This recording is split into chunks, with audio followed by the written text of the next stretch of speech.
Hello people! For today's video, we'll be doing another balloon series. Andito tayo sa Bagingi Kiangan, Ifugao at ang color motif natin today ay more on pink with flower theme. Time check natin today, 5:30 PM na kaya expected na gumagabi na. At dahil nga gabi na ay wala tayong maayos na kuha ng video. Come what may na lang ba?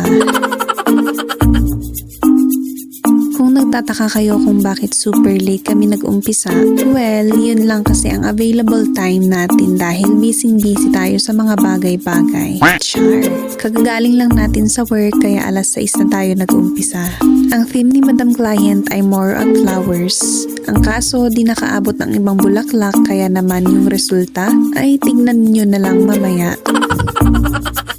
Pagkalagay nga namin ng panel, tela at carpet ay syempre alam niyo na, magpapalobo tayo ng lobo. Nakakaengot magsalita ng Tagalog. Hi, trying hard.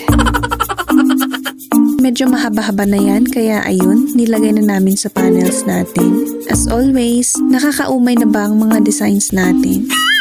Well, ganun talaga. Marami pang kailangang pag-aralan pagdating sa backdrop setting. Kaya pagpasensyahan nyo muna. Yan lang muna kinakaya ng powers namin. Ine-enjoy ko na lang din tong ginagawa natin kasi at least may stress reliever tayo. Hindi, wow. Nakakapagod din pero mas nakakapagod kapag utak ang napagod. Basta wag lang puso ang mapagod.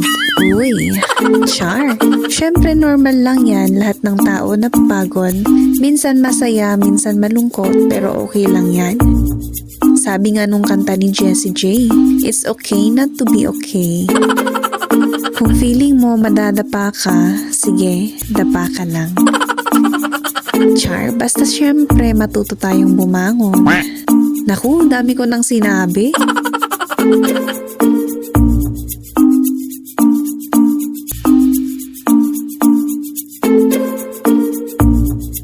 Tapos na ang chismis mga mosang at tapos na din ang setup natin.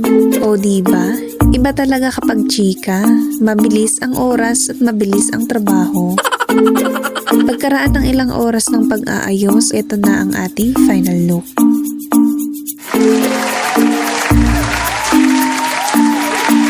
For more video updates, mag-follow lamang sa page na to. Huwag din kalimutang mag-share at ibahagi sa iba ang ating video. Maraming salamat at hanggang sa muli. Bye!